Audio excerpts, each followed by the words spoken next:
അങ്ങ് ആഭ്യന്തരമന്ത്രിയായിരുന്ന കാലത്താണ് ആദ്യം TP വധക്കേസിലെ പ്രതികൾക്ക് പരോൾ അനുവദിച്ചത്.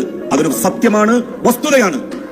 എന്നിട്ട് അത് സ്വാഭാവികമായും ഇങ്ങനെ ജയിലിൽ കിടക്കുന്ന ആളുകൾക്ക്, അവർ പ്രതികളാണെങ്കിൽ പോലും അവർക്ക് അവകാശപ്പെട്ടത് ഏത് സർക്കാർ വന്നാലാണ് അങ്ങ് അറിഞ്ഞിട്ടുണ്ടാവില്ല.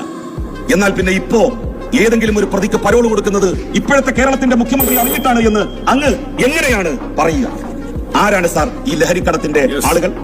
സാർ, ഈ അടുത്ത് 2024 ഒക്ടോബറിൽ പ്രമാദമായ ഒരു ലഹരിവേട്ട ഡൽഹിയിൽ നടന്നു. ഡൽഹിയും കേരളത്തെ പോലെ ലഹരിക്ക് അടിപ്പെട്ട് മുന്നോട്ട് പോകുന്ന ഒരു സംസ്ഥാനമായി മാറിയിരിക്കുകയാണ്. 2024 ഒക്ടോബറിൽ പ്രമാദമായ ആ ലഹരിവേട്ടയിൽ 5600 കോടിയുടെ മയക്കുമരുന്നാണ് പിടികൂടിയത്.